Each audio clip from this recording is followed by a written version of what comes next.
మహబూబ్నగర్ జిల్లా నల్లమల అడవి ప్రాంతంలో ఉన్న అమ్రాబాద్ మండలంలోని ఓ కుగ్రామం జంగంరెడ్డిపల్లె.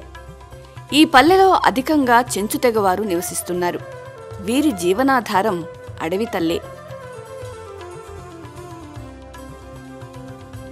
సిరులనిచ్చు ఆముదము పంట చెంచు రైతులకు వరాల మూట. ఒక చెంచు రైతు విజయగాథ. గత కొన్ని సంవత్సరాల నుండి ప్రభుత్వం ఇచ్చిన భూముల్లో వీళ్లు సేద్యాన్ని కూడా చేస్తున్నారు. వీరిలో శ్రీ దాసరి నాగయ్య గారు ఒకరు. ఇతను 7 సంవత్సరాలు గ్రామ సర్పంచిగా ఉన్న సేద్యాన్ని మానలేదు. ప్రస్తుతం వయసు మీద పడ్డా కూడా ఇప్పటికీ అడవికి వెళ్లి తేనె, జిగురు, దుంపలను సేకరించటమే కాకుండా సేద్యాన్ని కూడా చేస్తున్న కష్టజీవి. శ్రీ దాసరి నాగయ్యకు 5 కొడుకులు, 2 బిడ్డలు. అందరి పెళ్లిళ్లు అయినా విడిగానే ఉండి కలిసి సేద్యపు పనులు చేసుకుంటున్నారు.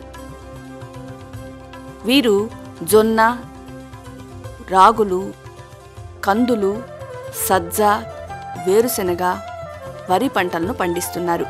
ఈ నేపథ్యంలో నూనె గింజల పరిశోధనా సంచాలనాలయం DOR హైదరాబాద్ వారికి భారత వ్యవసాయ పరిశోధనా మండలి ICAR నుండి గిరిజన ఉప ప్రణాళిక ద్వారా అందిన నిధుల ద్వారా జంగంరెడ్డిపల్లెలో ఆముదం పంట సాగుపై శిక్షణతో పాటు ఖరీఫ్, రబీలల్లో క్షేత్ర ప్రదర్శనలను కూడా ఏర్పాటు చేయడమైంది. మొదట చెంచులు ఆముదం పంటపై బూజు రోగం వస్తుందని ఆసక్తి చూపలేదు.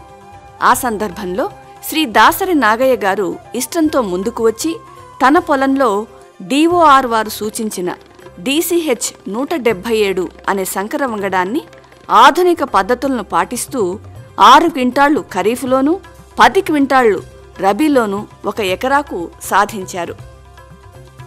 హైబ్రిడ్ ఆముదం విత్తనోత్పత్తిలో కూడా మెళకువలు నేర్చుకుని DOR సంస్థతో ఒప్పందం కుదుర్చుకుని DCH 519 అనే హైబ్రిడ్ వంగడాన్ని 3 ఎకరాలలో నాటి 1,50,000 రూపాయల నికరాదాయం పొందారు.